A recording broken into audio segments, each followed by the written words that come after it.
Welcome back to another episode of Can Blue, a hockey podcast covering the New York Rangers and the Montreal Canadiens. I'm your host, Ben, covering the Rangers side. I'm Brendan, covering the Canadian side. And we are back in full swing. We took a little bit of a hiatus, just 1 week off. We had some scheduling conflicts. We had some work things. Believe it or not, this is not our full-time job. So other things got in the way. Totally fine. Maybe one day. Yeah, one day. Keep supporting us. Yes, we are back. Again, we're going to keep trying to get on a consistent schedule, and we're going to communicate when we are going to have to miss a week here or there. But regardless, a lot of things happening in Rangers world. Canadiens world, similar, not as controversial, but a lot as well. A ton. So last we spoke, we were talking about what's now been known as the memo, which is the trade memo that Chris Drury sent out to 31 other teams saying, hey, we're open for business. Trouba and Kreider are the prime guys that I would move right now. And clearly that opened some eyes. And, I think we were talking about how when that was sent out, you'd expect to see a response from the players and hoping that response would kick them in the butt a little bit. And it went the totally other way. Anxiety. Yeah.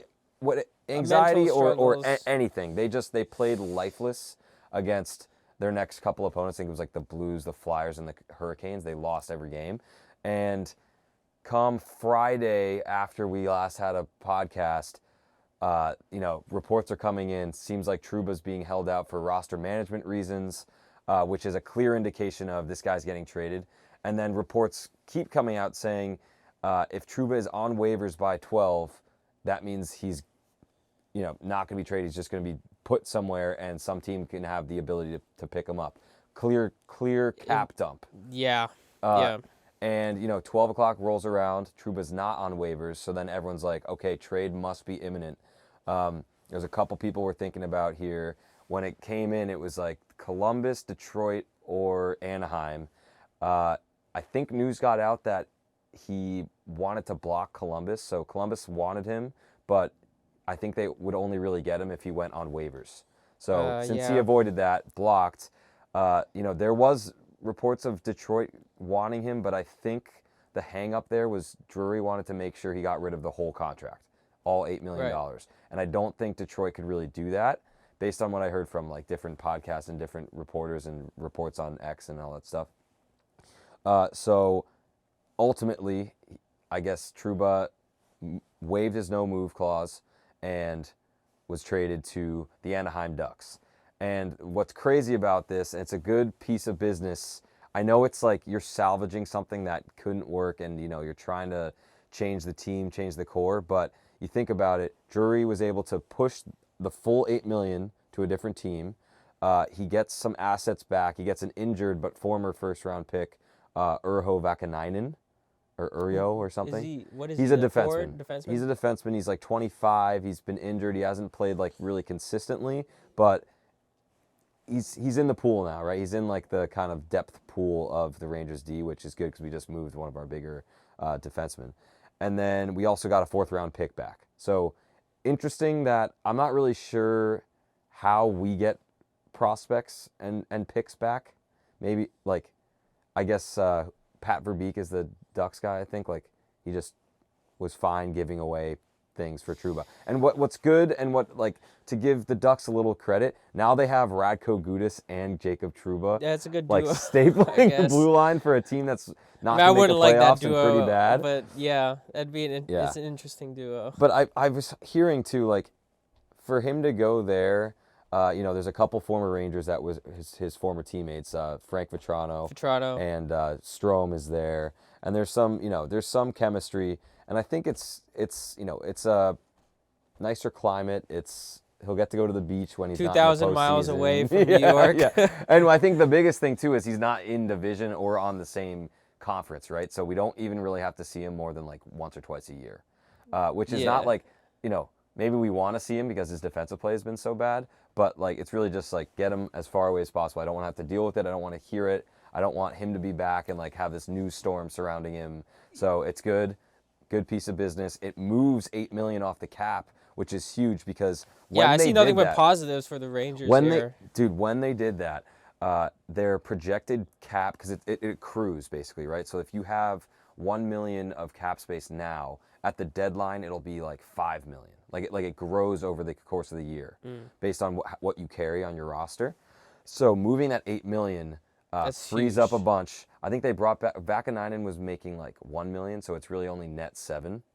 But that projected cap space at the trade deadline is like 22 million. Wow. So think about what signings, you can do. Well, not signings, but some trades at the deadline. Think about what you can do at the deadline with 22 million of money to move around. And then it was something like 27 million or something like that for the off season. You got some for Christian Dvorak then. Oh yeah, how much are you gonna eat of that? It's like I'll give him vet min. How about that? 800K based on how we've been talking about him. So that opens up the landscape for the Rangers to make moves, to make different deals. However, like right after that, Drury kind of comes out and says, "I want to let the dust settle a little bit. You know, we just made a big move. We moved our captain for the 3rd time in the last 3. Yeah, there seems to be a pattern among the Rangers organizations, despite the different leadership in office. Yeah, but I mean, pure coincidental. Maybe it's just choose a better guy.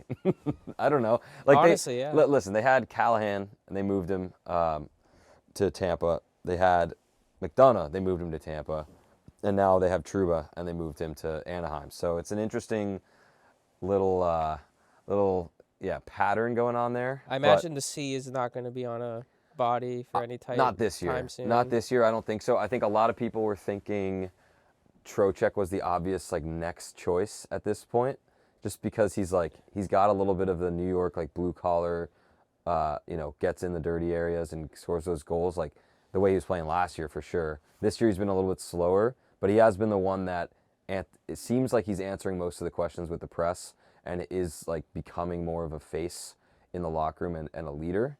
So we'll see. I don't think that's going to happen this year though. So he seemed I mean, who wouldn't be? But like Trouba, I saw like a conference call with him, and I mean, he says the typical stuff like, "Oh, I was wishing it wouldn't come to that. It wouldn't come to that. Maybe there was a better way of handling the situation." Yeah. I'm a little upset the about problem, that. yeah, the problem is like we've talked about this. I think Drury showing his hand to his captain in the offseason screwed him. Even though it's the nice guy thing to do, it's like, hey, I want to move you. I'm going to give you the option. You could choose where you go.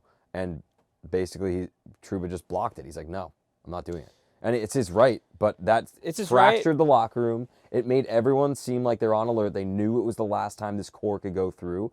And I'm not going to call them soft or like sensitive, but they were very averse to that type of change, and you could see it in their play all year.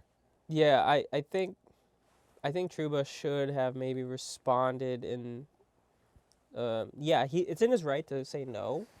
However, he should recognize that Drury was doing it out of respect, and responded accordingly. It's also like play better and this wouldn't happen. Like if you played better, I wouldn't want to trade you. The reason we're trading you is because we think we can't get past where we've gotten the last 2 out of the last 3 years. Do you think it was the pressure of New York or that maybe let his play die down, or is it just maybe just natural aging? And New York has passionate fans and they have, media that is there and there's like a lot of beat reporters, but I don't think it's the same as like a Toronto or Montreal market. There's not like it's. You don't think? I think the players in those markets get battered way more by the press. That is true. Like, I don't know. Like Larry Brooks has some crazy articles that are pretty funny that like call out certain players, and like now you're seeing. I don't know if you've seen this on X or Twitter or whatever. Like Sean Avery after every game he has his pointer out. He has like a extender pointer and he's like reviewing the game. He's like, look at this soft play by Keandre Miller. This is horrible. Or like, this guy's got to get back. And it's, it's Sean Avery, future or former Ranger. So, I mean, there's things like that because you're in a big market. But I think something about being in Toronto and being in Canada where it's more of a focal point. Like, think about this. Like, they don't have the Jets or the Giants or the Knicks in their area, like Toronto or Montreal. all they really have up there is Well, the Raptors. that's Toronto, right? But like Montreal only has the hockey. yeah, but the to be honest Raptors with you. aren't like New York is a basketball Knicks town. Like the Yeah, Garden is I like the got you. Knicks mecca, the basketball mecca, right? So it's like there's a lot of things to disperse the media Montreal pretty cycle. much only has the Yeah. Canadiens. So Yeah. think about that. Yeah. Like I think the pressure's way harder there. So But I'm just trying to understand the sort of mental decline in play, and I think everyone's is- trying to understand it. Like it this core But especially has for the done this captain. twice though. This core has done this twice. Gallant came in, they played awesome under him. They were like, wow, look at all this freedom we have. We can just go out and play because he's not going to like harp on us to do like a very technical system. Cool. We go out, make it to the Eastern Conference Finals, and then that's kind of where you need a technical system. Like you're getting outcoached by John Cooper. Let's maybe switch up the lines. Let's maybe outman them or have a matchup that does better against Kucherov and Stamkos and Gensel. Wait, not Gensel. Who was there? Point Point. Yeah, it wasn't Gensel. Stamkos. Yeah, you're right. Yeah, it was just those guys. Whatever. Gensel's on the team now, so I'm getting Yeah. confused. Okay, and then we're up 2-0. We end up losing in 5. Okay, so that happens. The next year, they kind of play it horribly. They're like, oh, we just got to get to the playoffs, then we'll have that magic come back. Didn't happen. They lost in the first round. Gallant's fired. Okay, so that's like, extreme high, extreme low. Laviolette comes in, totally new system, clean slate, same core, except for Ryan Strome's gone and Trocheck is in, right? Like pretty much the same And thing. Vetrano is still Vetrano's out at that point. He was yeah. just a trade deadline guy. They have an amazing year. Everything seems to be going well. There's like a month in the middle where it's like a little shaky. I think Igor didn't play well. The team was kind of playing like crap. And then they turn it on. They get to the playoffs. They make the Eastern Conference Final. Again, they're up 2 games. They lose to a better team, which happened both times. Okay, now we're in the valley again, and we're playing like absolute dust, like horrible. And now people are saying like, oh, you we can't have blame to... the coach. No, you can't. That's Yeah. that's the point I'm making. Like it is the core, and I don't know. You needed something like this type of move with Trouba to shake things up and to change and with Barclay Goodrow, putting him Maybe kind of you need savagely more. on waivers. You need to get him out of there. You need to change it up. There's something Maybe you big need a needs little to happen. more. I wouldn't be surprised if You definitely there's need more. a lot More bigger trades, more moves. a Yes. lot bigger trade than the Yes. Trouba one Yes. coming up. The only players playing well are the bottom 6. The top 6, which are supposed to be your point producers. Panarin is consistent still, I think. Like he has like 22 assists and like 10 to 15 goals, I think. So he's up No, there. he's good. No, you keep But like it up, no but one else. Like it- Riley Zibanejad Smith has should not go. been it. I think, But you can't get rid of him. He has a full no trade, no move. dude, what's with these I don't know. trade clauses? Like, I don't know. I feel like they didn't exist. Dude, 10 years it was ago. aging so well though. Like when he had his sick year a couple years ago, and we're only paying him like 8.5 or something. It's like, or maybe like 9.25, whatever it is. It's like, wow, this is gonna. I feel bad so for well. a couple of those teams. Obviously, the big one being Columbus. No one wants to go there. Well, it's like win and people will want to go there.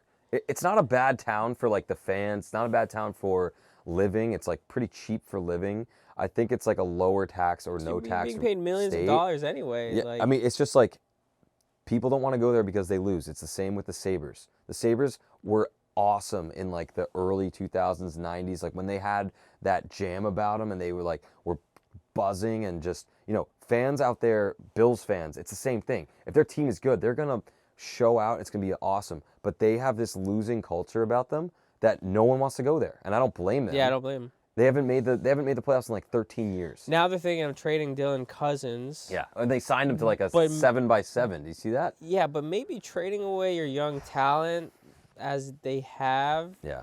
done is not the right idea. Agreed. So back to my points that there's a lot going on. They open up all this cap space, and almost immediately they sign Igor to the much rumored largest contract for a goaltender, 11.5 by 8 years, right? So that's great because you get him locked up. secured him. You don't pay 12 or 13 million. I think this is one that will age well because every year the cap will go up by 5 to 10%. You don't have to worry about a goalie, Yeah, which is probably the hardest thing to get. Absolutely. You have a goalie, don't apologize for it. Lock him up, good. I thought it was kind of funny, the timing. It was like, all right, Igor won't sign, he won't sign. It's rumored 11-5, he won't sign. Trouba's gone. All right, I'm signing. All right, he's gone. The problem's gone. Let's go. That's not what I think happened. I think, honestly, if I'm in Igor's head, what I'm thinking is, all right, this team is actually making a move to hopefully get us better. Right. Yeah. And my family's here. I just had a kid. He signed the contract, and a week later, his wife went into labor. So, like, a lot going on. Yeah, a lot going on. And I'm sure that had something to do with his decision. And, like, I'm glad he didn't, hold out for more and more and more, because I think just the whole discussion around that, like, you have a lot of kind of toxic conversations going on with the team. We're going to trade Trouba and we're going to trade Kreider, two of your leaders. You have Igor's not taking an $11 million contract. What the heck? And so, like, that gets into the locker room, and that makes these players, like, anxious, and there's different types of pressures going on. I think that led to some of the poor play before. But the problem is now you're in this losing habit where the last 3 weeks, you probably have like 3 wins. It's not good. Yeah. There's some adjustment, it seems. I would have thought that, usually when the big trades happen, it's either, the play turns into a 180 and you start all of a sudden playing well, but there seems to be some growing pains there. Yeah, I mean, usually there's, like, if a coach gets fired and a new one's hired, usually there's a coach bump. Yeah. There's the next couple games, they're playing really hard. They're like, wow, that guy who was putting it out for us, like, he's gone. We have this new guy. Everything's new. And it just... Like with the Oilers last year. Yeah. The odds... And even the Blues now. Yeah, true. The odds on games for a team that just had their coach fired, it's crazy. Like, they win, like, most of the time. Yeah. And, I think maybe it didn't go into the decision, but I think, like, you hope when a big trade like that happens, they can respond. And it just, again, time and time again, this team is not responding, and they're losing in bad fashion. But it's against because teams they should be. Yeah, oh, totally. Teams they should be that I'm going to cover in the next couple segments here. But, I mean, talking about those pressures and that toxic kind of locker room stuff, like, the guys... There's, the same guys we've been talking about on the Rangers for weeks and weeks now, like Zibanejad behind me here on the wall. There's a whole, every time I log on to social media or whatever, like, people are ragging on him. And it's, it's kind of deserved. He's not been playing well. He's clearly, like, he's either totally non-existent out there, or he's making just brutal turnovers. And he's supposed to be your number one guy. Yeah. I say this, I feel like a broken record. I say this every week. And a report came out that, he hears all this negative talk, and it's really, like, getting to him, and it's making him spiral. Yeah, he's spiraled. And he is, he's out. He's crashed and burned out. Yeah. And, like, I forget if we talked about this on air or somewhere else, but we talked about Elias Pettersson has this issue as well, another Swedish guy. And he cut out social media altogether, and he started playing better, and he said it helped him a ton. So, like, I think that's the clear move to do. You can't, like, don't look at stupid fans that most of them don't know about hockey. Maybe don't call read me, things about you. Maybe call me, like, me being on my high horse, but, like, if I'm, like, a professional sports player, I feel like... You made it.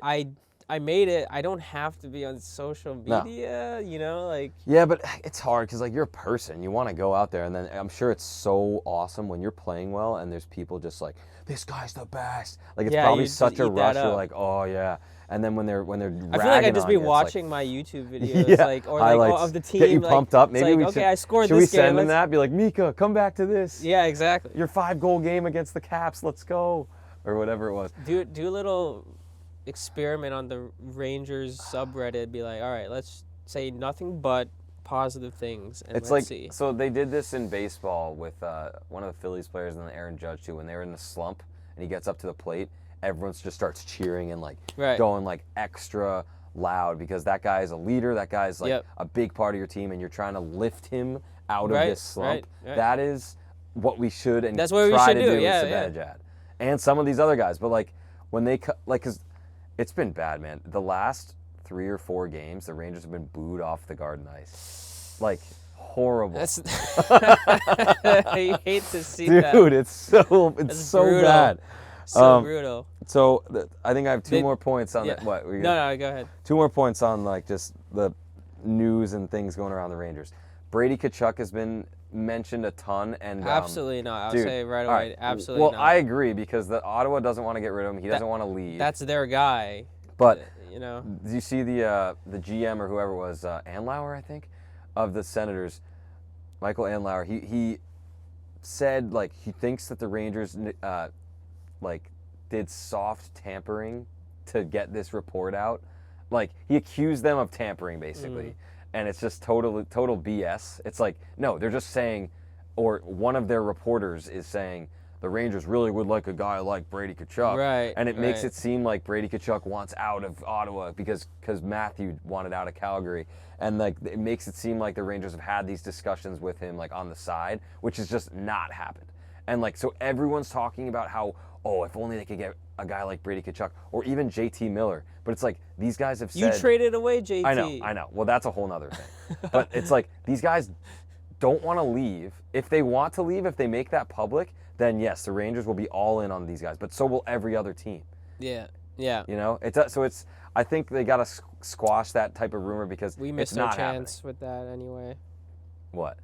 We picked Kotkaniemi over Brady. Yeah, that's tough. Well, he's a good depth player. We don't have him anymore. I know. He got we got offered. Christian Dvorak. Let's go. Yeah. So there's that. The Brady Tkachuk thing, it's not happening unless you hear that he wants out and the Rangers will do anything to get him, which I believe, but he doesn't want out. So I think you put that in the back of your mind, you throw it away.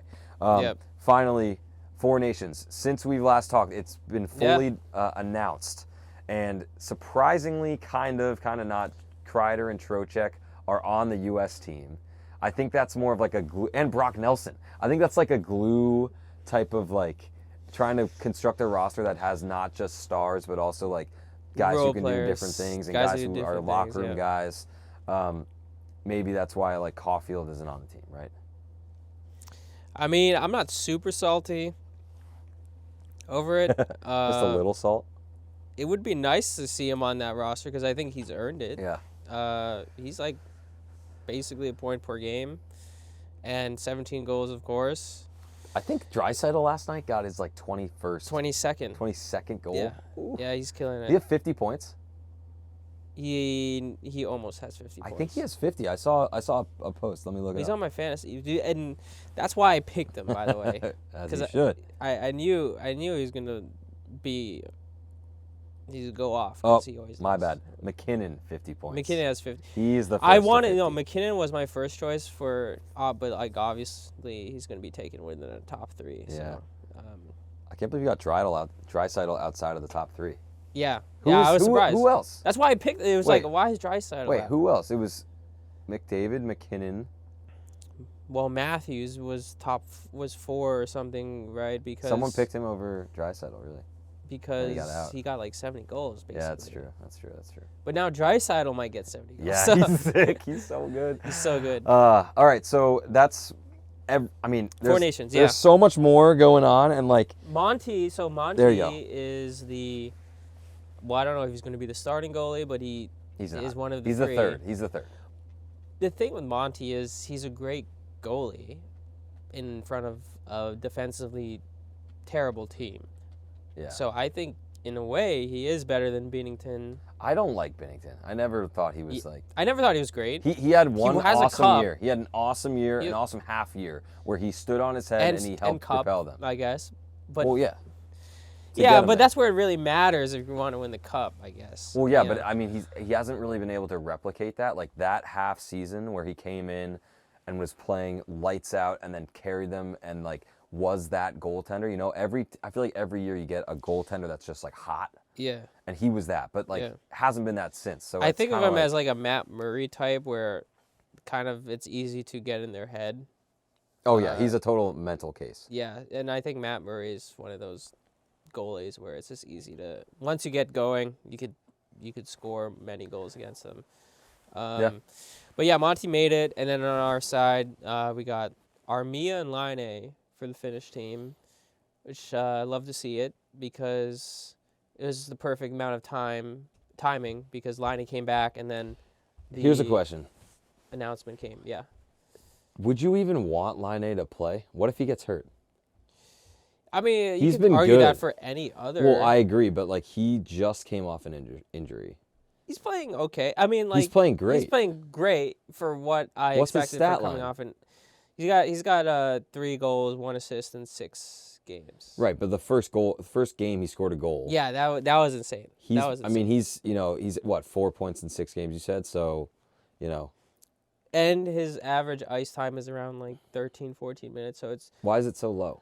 He's still getting into the groove of things. I remember his post game of the Islanders. He's like, yeah, I played like shit. Like he feels probably the fatigue of being out for a full year, and including the injury. So I mean, he still has a wicked shot, so he's gonna. The wicked shot is more than enough help for us because it adds scoring that we need.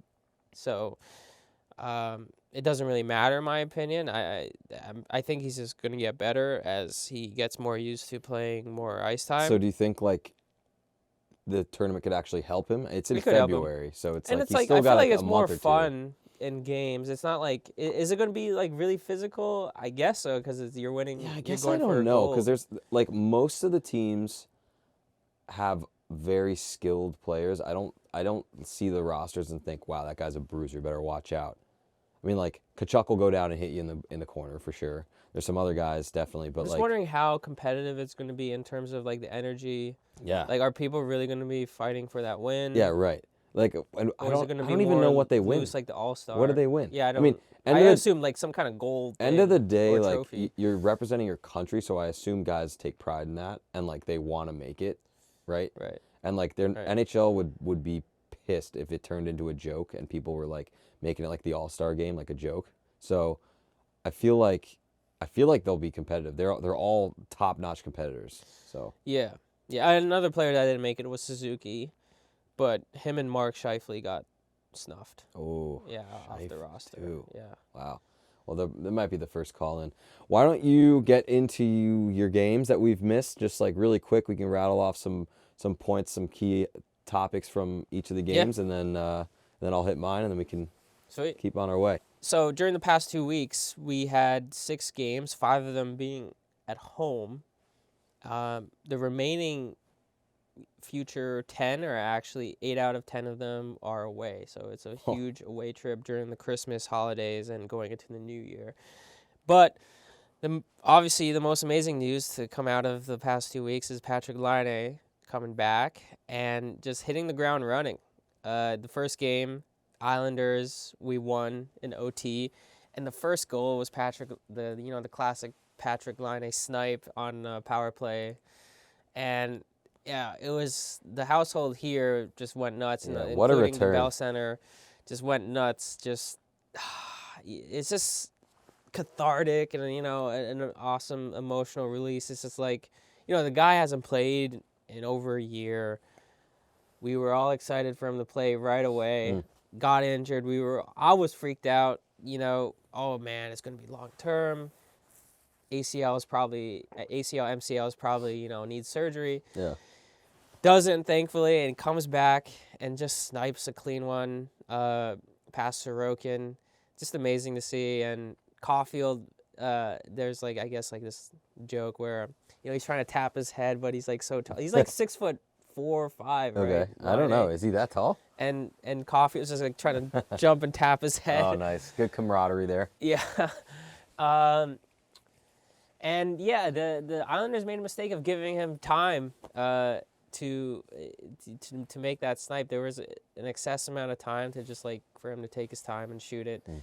And on that aspect, I just it's just amazing to see someone finish like that. No pun intended. because he's Finish. also Finnish. Yeah, nice. And we later won in OT. I think Suzuki scored. Great game, great first start to Patrick Laine. He won the first star of the game. The second game, I believe, was against the Predators. That was a shutout. Let's go. Monty shutout. Well, Preds have been a dumpster fire. And I know this game I realized, I'm like, wow, we look like a significantly better team. What's going on there? I don't even everyone was thinking that they'd be like They made one of so the many front moves. runners. They handed out so many big long-term contracts to these like aging guys but you think like at least the first couple years it would look good, and it looks horrible. So I wonder if it's a coach thing. Burnett's been there for a while. They were playing well last year. They were playing better with the depth guys like Tomasino and Novak and like Janot and those guys, you know? Maybe it's the oldsters, including maybe I don't know if Forsberg is old. I don't think he's that old. He's not that old. No. He's still like in his him prime. and Nyquist used to be. Nyquist, I never liked the inconsistency of Nyquist. That's true. He made the Swedish team though. Yeah, I mean, there's not too many options for the Swedish team. Dang. So yeah, you really saw like how bad the Predators are this year, which is surprising. I mean, we shut them down. They didn't really have many chances. Laine scores again on the power play. Love to see it. I wasn't expecting him to be scoring this early, so it's good to see him back in action, and to have a scoring presence like that on the Canadiens is pretty hype, to say the least. Definitely. So yeah, easy win. One of the easier wins of the easy GG. Yeah. Easier wins for the season. We got the Capitals. Thanks. The Capitals. We lost that, but we were up 2-0, and then Tom Wilson, he got a puck to the face. Oh, that was that game, Yeah, Chipmunk game. Yeah, the Chipmunk game. He got a puck to the face, like directly on like the left cheek or something. It blew up like a bowling but ball in his face. That like enabled some kind of, demon, because like he basically helped the Capitals come back. He came back and scored 2 goals. He came back and scored 2 goals, and we lost 4-2. That was crazy. And I don't know if you've all seen, maybe you could pull up the picture of him. Yeah, I'll pull up the picture. It's hilarious. It literally looks like he has huge. It's half of his face. He has mumps or something. He's just like, yeah. He's like, oh, and then when he celebrated, yeah. he's just like, I'm just like, oh man, my God. Why did we let this happen? That is the beauty of hockey, though. You have these guys just like selling their bodies out, and then when they get hurt, they just come right back in. Yeah. It's like one of the best parts. Yeah, I have to say, I respect to Tom Wilson, even though I don't strongly dislike him. No, I hate him. We've I ripped on him before. We hate him. Screw him. All right. So tough loss there. Tough there. comeback for them, but. And the next game was the Ducks game. I was expecting. Trouba. Not there yet, though. I think he was he there? I think he. I think he was there. Yeah, he was there. That was like Trouba's first game. Yeah. I agree. I mean, I he's didn't wearing notice number him. 65. I didn't really notice him on the ice. Yes, that makes sense. I mean, he had a couple good Shots, plays. breakouts. I don't know about shots, but we shots won. into his defenders. Yeah. They did lose, so Yeah. in a shootout, 3-2. Laine also scores I don't know which period, but he scores again. I think I saw highlights of that where the 1-2 punch that the Canadiens have is Laine first and then Caulfield second on the shootout, and it's just like a deadly combo. Yeah. So, and those are the two that exactly scored. Yeah. But also on the power play now, one change that we've all been waiting for is Lane Hudson on the first power play unit. Nice. And him and Laine Taking over for Matheson? Taking over Matheson. Yeah. Him and Laine got that, similar name connection, but also connection Laine, on the ice. Laine. Yeah. Anyway, so yeah, we won in a shootout. Laine absolutely just showing that he still got it. And I don't know where the doubters now, I like to say, because there was a lot of hate, I think, when it came to Laine in general, first of all. It's like, I wouldn't want that guy on my squad. He's had a tough go of just being on different teams and like not really producing, but you think about like, all right, he was on the Jets when the Jets were kind of struggling, and then he was on Columbus and they have not been good for years. So it's like, And he's been being injured. yeah, he's per injured, year. and I get he's a high pick, but like maybe he's not the guy that will single-handedly lift you out of poverty. Were they expecting that? I mean, as a number 2 overall or 3 overall or whatever it was, They were maybe. expecting him to be on par with Matthews because they came from the same draft. But class. that's hard, you know. I know people do that all the time, but it's like you can't always expect that. And he's still a top tier player and a top 6 forward that can help win games. But now, you know, what's great is now he has. But with the mental health issues, people are like, "Oh, I wouldn't yeah, but want that's him on my dumb. squad." That's just like stupid fans who've never played or don't understand that these are people. you know? Yeah, It's fine. He's come back and I thought he's been looking great. We just love him. We just Yeah. love him. I think the locker room loves him. He visited along with the team the children's hospital. I think he's just a great culture fit in general. Even his social media posts, it seems like he's, you know, taking the city in and like. And he seems like a enjoying it. genuine guy. Like Yeah. he's not. It feels like he's not afraid to reveal himself. And Yeah. he wears these like, I wouldn't say quirky, but like different types of outfits for this, like the start of the game. Not as quirky as freaking Subban was, right? Definitely not. Definitely Didn't he? not. He had like some outlandish outfits, which were fun. They were like fun. big hats, They were fun. and like, he still does it.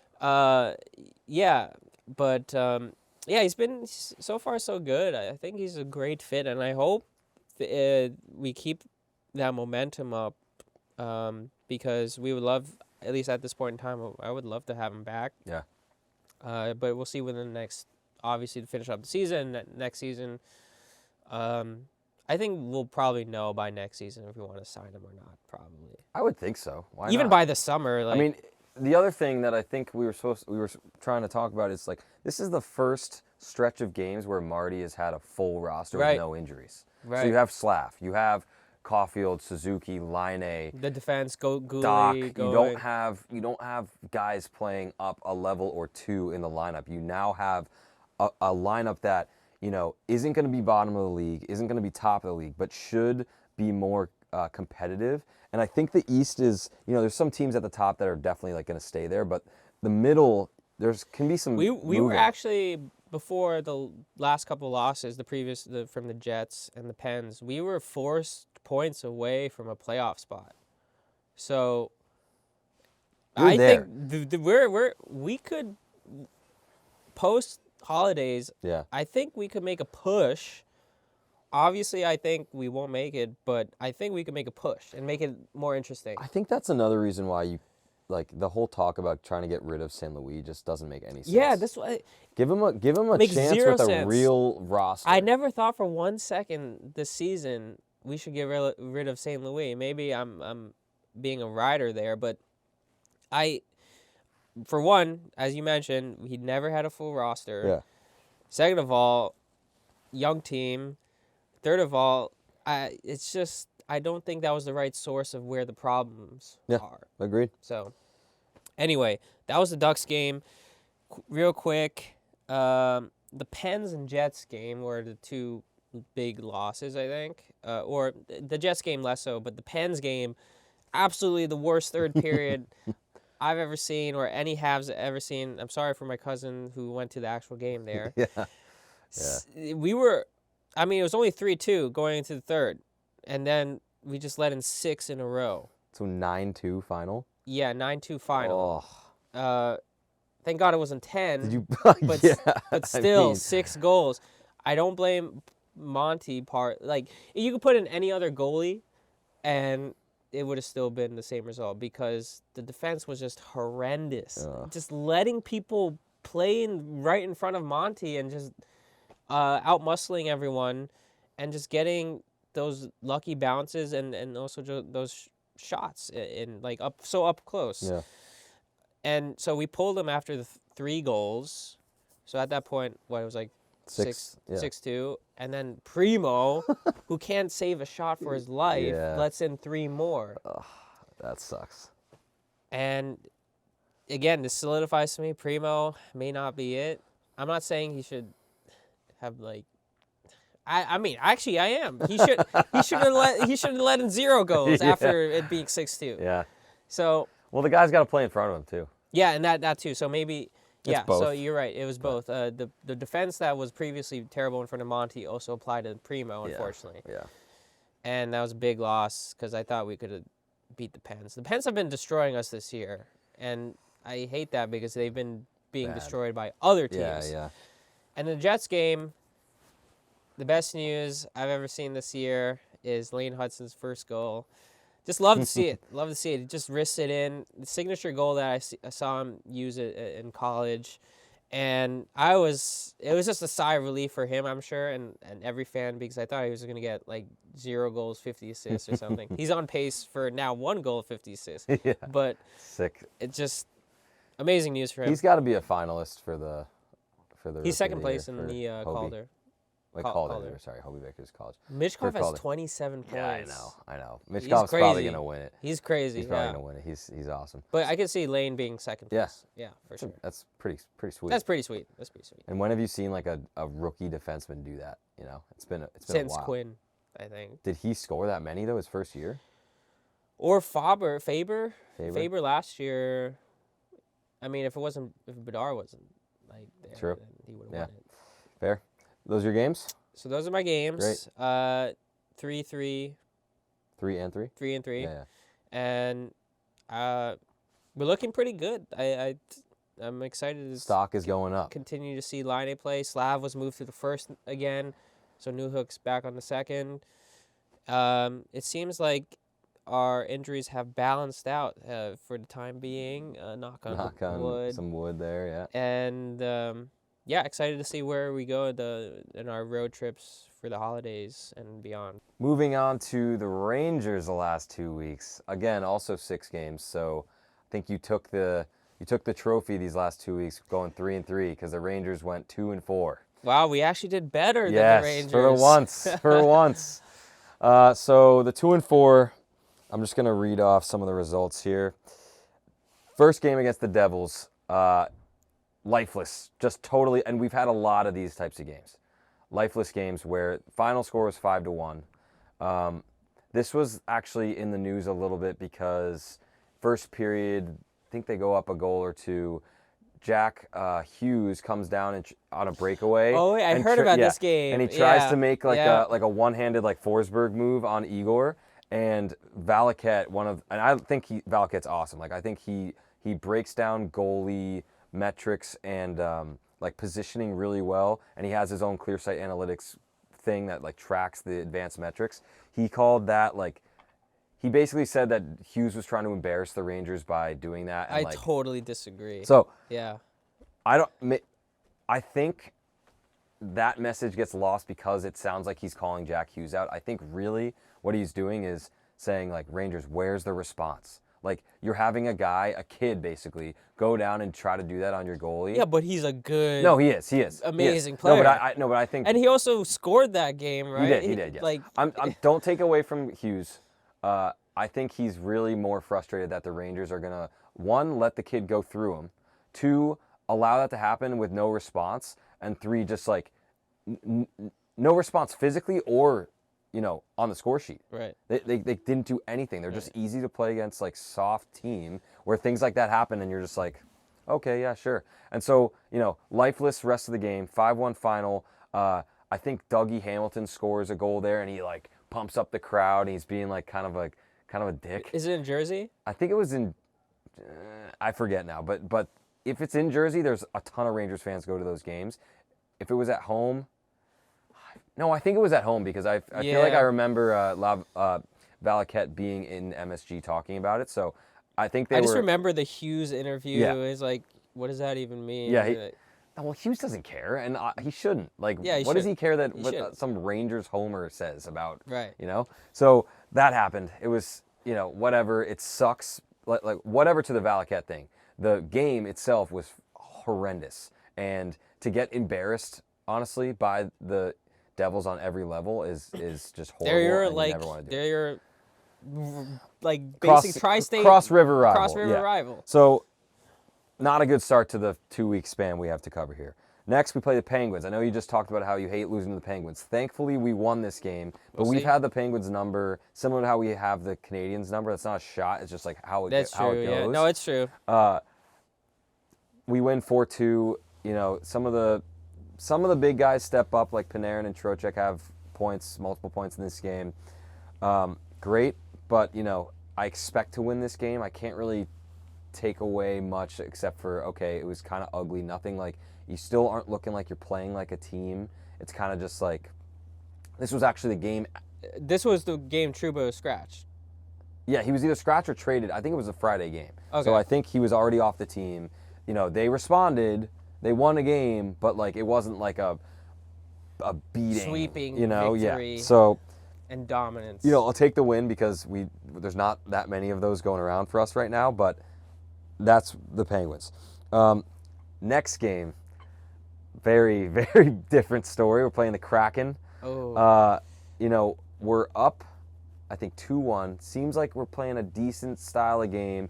Going into the second period, we let up, and the rest of the game, we let up 6 unanswered goals. Not in one period like the Canadiens did against the Penguins, but still, that's going around. 6 unanswered. It's, you know, whatever it is, it's 6-2 at this point. They battle their way back. It's close to the third period. I think the Rangers scored 2. It was like 6-5, and then they get the empty net, and it's 7-5 loss. It's just like deflating. They kept it in, though. They kept it. They kept it entertaining, but how are you going to let up 6 unanswered? The Kraken. Ask yourself that too. I mean, Yeah. It just happened to both of us, right? And it's the Kraken. I mean, it's the Penguins for you. It's the Kraken for me. They're not special, great, amazing teams that have these like game-breaking players anymore for the Penguins, and for the Kraken, it's like you have good players, but they're not like, it's not like McDavid went and scored a hat trick, and then it's like Brandon Montour scored like 2 or 3 on you. It's like, come on. Like, not good. And you need to, I mean, just beginning of the season, I was saying like, you know, it's cup or bust. I feel like this team has what it takes. I mean, for sure. And now, Yeah. and now it's like, you can't even win a game. You can't even hold 6 goals out of your net. Now winning the first round of the playoffs seems to be in question. Yeah. Oh, even getting to the playoffs. Even getting to the playoffs. No.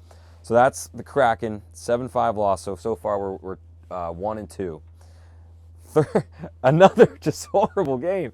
Chicago. Yeah. 2-1 against Chicago. We can't score more than 1 goal. Who's even their goalie? I don't know the goalie. Who's it's not the Crawford. It's Dude, Crawford's been gone. I don't know. Kochetkov? No, Kochetkov is in Carolina for sure. Dude, couldn't tell you. No, yeah, couldn't tell you. Horrible. The worst team in the league Bedard at this score? point. No, it was like Teravainen. I feel like Teravainen like maroon or something. Like Oh, dude. Maroon. I hate horrible, maroon. horrible game. You lose to like one of the worst teams in the league, who, you know, Bedard's been in the news because he's been clearly upset by just all this losing. And he cannot lose to that team. That's just a brutal showing. Yeah, I agree. And you know that and the Preds and maybe some with the Canadiens. Yeah. But well. Yeah, don't But lose. you take that game as like, all right, this is a game where we should just like instill our systems, really batten down on like the things that we are good at, and we're gonna win this game because we have better skill, we have better players, and they don't even score more than 1 goal. It's just horrendous. Next game, similar vein, it ends up working out in our favor, but we're playing the Sabres. They've been on a horrible losing streak. Their GM came out and said, you know, it's Buffalo. We don't have palm trees, and we have taxes here. He basically said that in a press conference. In Tampa, I guess. Well, it's a shot. It seems like it, but it's him saying players don't want to play here because of those things, but also because we lose and we have a losing culture right now, and we need to change it up, right? Maybe move the stadium closer to New York City, and then people will like. That's just dumb, though. I think it got taken out of context a little bit, what he was saying, but you know, since then, all the Sabres fans have been bringing blow-up palm trees into the stands, which is hilarious. That's pretty funny. But it's also like, you know, good to have some humor. Don't blame in dark times. Yeah, don't blame that though on your bad team. It is bad management. It is bad coaching. Oh yeah, dude. For sure. It's not your fans. Dude, Eichel was the guy. Yeah.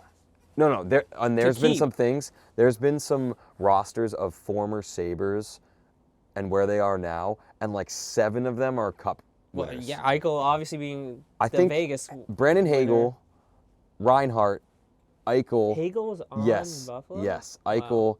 Eichel. They might have had Montour Dude, at one Reinhardt point. is the big one. Yeah, that's true. Middlestat. They They had. got rid of Reinhardt too quickly. Yeah. Well, they can't develop players. That's the problem. So going into this game, the narrative was, with whatever team loses, what's a worse loss? The Sabres lose to the Rangers lose to the Sabres, because they're both on just a downward spiral. Right. I think it's pretty clear if the Rangers lost, that would be way worse, because they had way more expectations, and the Sabres are kind of like trying to get up, but they're up and down. And the Rangers end up pulling it away. They got embarrassed by the Sabres early in the year, so I'm kind of feel like it was a response to that. They win 3-2, again, not a thumping or anything. You think you're a good team, you should thump these bad teams. Again, take the win, similar to the Penguins game, take the win.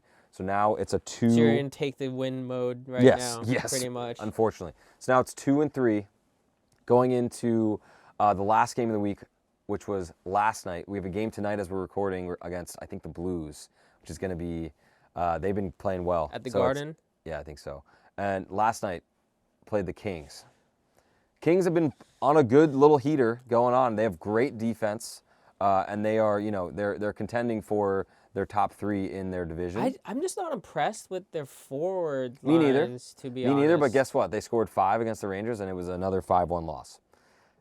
And again, similar to the Devils, totally lifeless effort from the Rangers. It's like, what needs to change? Sounds like, I don't know. Honestly, Right. It sounds like just the players.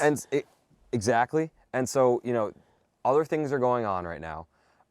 Miller, I think in the Sabres game, Keandre Miller got hurt. He has upper body injury. He's actually put on IR, so he's going to miss at least 4 games. Who'd you call up? So they called for up that? Connor Mackey, who you might not have heard of him. But to calm your laughter, last year he was called up, fought a guy on his first shift, and that kind of halted the skid that they were on. It was like end of January. We had the month of January last year where the Rangers couldn't win, couldn't score, all this stuff. They called Mackey up. It was like it just kind of revitalized everyone for some reason. It was weird. He fights. I think they end up winning the game, and then they turn the season around and they go to the Eastern Conference Final. They call him up again because they need to. He fights again, and that's it. That's nothing. Nothing else. down into the ground. So, we are playing. We have Berard up still. Jones and Schneider have been playing. Mancini's up on the D. forgotten brother of Bedard. No, Berard. Berard. Mancini's up, and so we have a little bit of a hole on defense because Trouba's gone. We don't have a clear top 4. I mean, we have Lindgren and Fox playing, Miller and Schneider. In my opinion, I feel like you should have gotten an NHL-ready defenseman. So Vakanainen is ready. He's played, and they wanted to offload Cam Fowler to us, but we didn't want to take his salary because he's making $6 million. Oof, yeah. And he's old. He's 33. It's why do you switch an old defenseman for an old defenseman when you're trying to shake up the core a little bit? Cam Fowler just got traded actually yesterday to the Blues. I think the Blues. I think so. So that type of stuff is going on, and it just kind of it's there's talks every day now of what is going to change next. Do you fire the coach? We've talked about already. You can't really. Maybe it'll help this season, but then next season you're screwed anyway because the core is going to do the same thing. They're going to go up with a new coach and down. I feel like such an easy. It's a scapegoat. Out. Yeah, it's too easy. And then it's all right, well, then what about the GM? Is it the GM's fault because he constructed this team? I mean, it was kind of Gorton's team, but then Drury comes in and thinks he can do a little bit better. And I think the moves he's been making has been good. But, how much appetite does the owner, Dolan, have for this type of losing and this type of negative news cycle? To be honest, I think it's on the players at the end of the day. I mean, the winning culture, in a way, starts with the team. Yeah. And how they think and how they want to see themselves. Right now, it seems they see themselves as losers. I agree. I obviously don't know what it's like in the locker room and who's the leader and who's speaking up. But, it just seems like there's a severe lack of leadership. And it's also a continuation. We've been saying it every single week we've been doing this. The defensive play has been so poor. And like you have these younger guys playing D, so I'm gonna give them a little bit of credit. Like Mancini's probably not fully Could be ready that to be too. here, but like You even, don't even the really, top guys, like Miller has been horrible. So you don't really have that shutdown defenseman like that you could rely on day in and no, day out. you don't at all. I mean, like Schneider, I like what he brings. He brings some physicality, but I don't see him as like the Jacob Slavin like total lockdown. And then like I would Lindgren, think that if you're Lindgren's too trading old. Kreider or Not too old. Zibanejad, you there's an expectation to get that shutdown defense. I would agree. The Lindgren factor, I said he's too old. He's not too old. He's just too battered. Like, he is a decent lockdown guy, and I liked when he played with Fox a couple years ago because Fox would take the chances. Lindgren would always stay home, and he would kind of gobble up all the pucks in the corner. But it's just he's definitely broken a little bit now. Yeah, you don't have like the, as you said, Slavin type, Montour type Yeah. of guy. Yeah. Big. Be nice to have. High endurance type of person to. We're not hard to play against. Yeah. That's the biggest thing. We're easy to play against, and our stars aren't scoring. So if you're easy to play against and you can generate offense, there's something to say there because you also have an A1 goaltender. But we don't have the scoring. We don't have the hard to play against. We just have the goalie, and he's getting lit up because we have nothing in front of him, and it sucks. I think there's still like a lot of good hope because with us, we have the locker room mentality that's good and the culture that's good, but there's a skill gap with many of our young players that are still growing. Yeah, right. With you have the skill, but it seems the like we don't have the mentality effort or the mentality. The mentality needs some work. So I see it as like the skill is there, but it needs to be unlocked better. But that makes it seem like it's a coach's thing, and the problem with that is like we've already been through this twice. In or a way, leadership. It's a leadership, it's a leadership thing. But then how do you just bring in a good leader? Like you can go out and try to find a leader on another team, but that's the dynamic on that team. You can, like those guys aren't just gonna ultimately. They have to figure it out. I know. Well, yeah, I agree. Maybe they're just getting not booed off the ice every game. They're not having good productive conversations about this off the ice. Like it, in a way, it has to be off the ice too, on how they want to approach leadership. Yeah. One thing that the last thing I'll say really is, if someone has to get fired, it shouldn't be to change it. It shouldn't be Laviolette. What they do in football a lot is like if the defense sucks and they want to make a change, but they don't want to change the head coach, they'll have a discussion and fire the defensive coordinator. And like our defensive coach is Phil Housley, U.S. American Hall of Fame defender, and like I love the signing because like that resume is awesome, and you have like Fox playing under him and Miller all went through the U.S. program, everything. But it's kind of like, is he the fall guy? I don't know how much say he has on like the defensive scheme. I would think that's more of a head coaching job. But like, if maybe it just takes a shakeup of some of the assistants or that assistant. It could be there. I'm not saying that as them they're the new scapegoat, but they are responsible on adjusting if the defense is crap. Or the offense is crap, or the power play is crap. They are responsible for that. I would have and I know the problem with that is like, I think Laviolette brought that guy in, right? So like if you are Chris Drury and you go to Laviolette and say, you need to fire this guy, doesn't that make Laviolette a little pissed and he makes him have to do this? Well, something's got to give. Yeah. And then he has to bring someone else in, and maybe I feel like that could work. And I like the other head coaches, or the other assistant coaches with Dan Muse and Michael Pekka. I think they've increased the... Wait, the Michael Pekka, like the player? Yeah. I think we've had him on. You might have had him. Yeah, Michael Pekka. He's like a silver fox, like looking good. He's got like full head of hair, like he's had little glasses. He was like a total... Well, the Burrows thing didn't work out for us. The young... Yeah, well, he's helped us with face-offs at the very least. I've Oh yeah, we got him because he was a face-off specialist or something. Yes. From Tampa. So, whatever. I think that some more change is definitely coming. If they can make a trade before the holidays, it's a little tough, but I think they could do it. Or Definitely they're gonna in make January. a firing for sure. By maybe the game we'll be attending in January. Could be a totally different team. They could blow it up. Who knows? There's a Canadiens Rangers game that's coming up in January that we Jan are 19. We will be in there the Bell Center. Oh yeah. Yeah. Maybe we'll get some footage.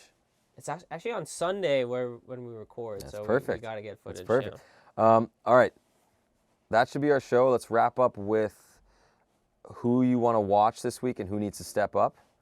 And then we can just talk about our schedule the next 2 weeks, and then Sweet. we'll get out of here. So players that we want to see or predict that will have a good week. I Good think. week, and then shout out one that needs to step it up. So Marty recently made that change of Slav going back on the first line.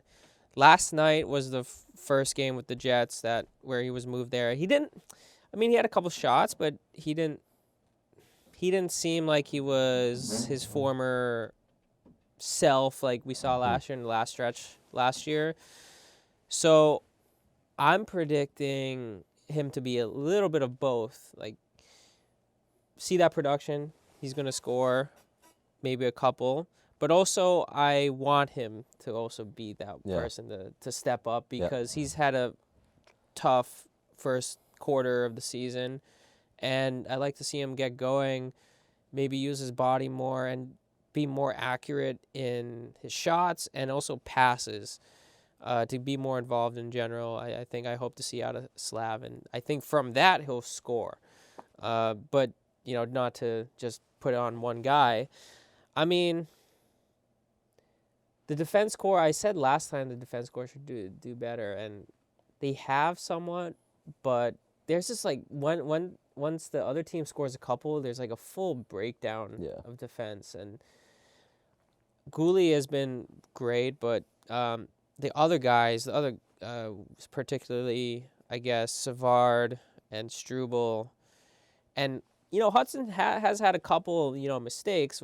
Obviously, we forgive him because he's obviously an electric player. And young. But I would like to see Struble and Savard just be better. I don't expect anything out of Savard, to be honest. Defensively better. Defensively just like better. Cleaning it up a little bit. Gotcha. Out of the forwards, I mean, I've said it before, but Doc needs to do a 180, man. He needs to do a lot better. So for me, players to watch and continue their upward great trajectory is Will Cooley. He's on pace for like a high 20 goals. Like I think like over 25 goals. I don't know if that'll stay, but like the way that he's been playing and skating, maybe your awesome. second liner. Could be soon. Wait, he's a center, right? No, he's a wing. Oh, okay. So I think he's going to continue his play because he has that motor that just doesn't quit. Guys to step up. Honestly, like everyone except for everyone in the top two lines and all the D, but like it's hard to just say that. I think really the guy I want to step up most is Chris Drury. Like make a move, make something happen because this is not working, and it's very, very hard to watch. And he made a great step with Trouba, but I think the dust is settled, and I think we know that this team sucks. They suck. Yeah, it's hard to admit, man, because they're just like, they feel completely different. They feel different, and they look the same. And they look the same. That's what's crazy. Yeah. It's mind-boggling. And I don't think the move that Drury should make is the goalie. Is the coach. But it'd be a mistake if it was the coach. I agree. But it's like how you got to move some guys, and like that might mean seeing Kreider or Kakko or someone bigger even go. Like people have been like, Panarin, you could move him. He'd get a haul. But it's like that. That'll reset you. Yeah, you don't want to reset. What about Fox? You could move him. That would be. But then it's like I don't want to move those guys. Yeah, you don't want to move Fox. But you could. You could. And then he's gonna make you pay for it every time you play him. You could reset the decor. It's just, I don't think you want to do that. But sometimes hard decisions have to be made to get to the cup, and the ultimate goal is win the cup. It just sucks that like I wanted to win the cup with these guys. Yeah. And the last 2 times they made the Eastern Conference Final, I thought they had a really good chance of doing it. I think it's too early for a reset. You can't fully reset, but like that's what I think. I don't know. They have these guys that are cost controlled. You have these guys that are young and should continue to grow. That just doesn't, to me, seem like they should fully wipe the slate clean. Maybe the change you need is to see like a complete line shakeup. Like they've blended. No, not even blend. I'm talking like Kakko on the first or something, or Lafreniere on the first. I just don't. I think they've done enough. line blendering and changing up like who plays with who that like they could keep trying, but that kind of just seems like desperation. I think they need new personnel. It sucks. Yeah. So that's the final kind of thought from us. The next 2 weeks, just talking about this. Next week we're on as scheduled. We should be. Sunday we'll record. We'll release it Wednesday or sometime around then. The week after is Christmas, so we're going to take a break there, and I think the NHL also takes a break. Yep. There'll be a lot of World Juniors going on, so everyone should be watching that. We could talk about that too. We could totally talk about Let's go that. Canada. Yeah, but I think that means then we'll have next week, and then first weekend in January, we'll be back. Yep. So yep. And we'll cover whatever has also happened in the holidays. That's what you can expect. Thank you so much for watching and staying along and supporting. I've had some people on my family, but still be like, "Oh, are you ever gonna have some Can Blue merch, like a hat or like a cap or a shirt or something?" That'd be nice to make. Yeah. Pretty good. We probably missed the ball on Christmas gifts, but maybe next year if we keep this going. Or miss the puck on Christmas. Oh yeah, miss the puck. Exactly. Please like, subscribe, keep following, keep watching. Thank you so much for watching and listening. Thanks, guys. Have a good one.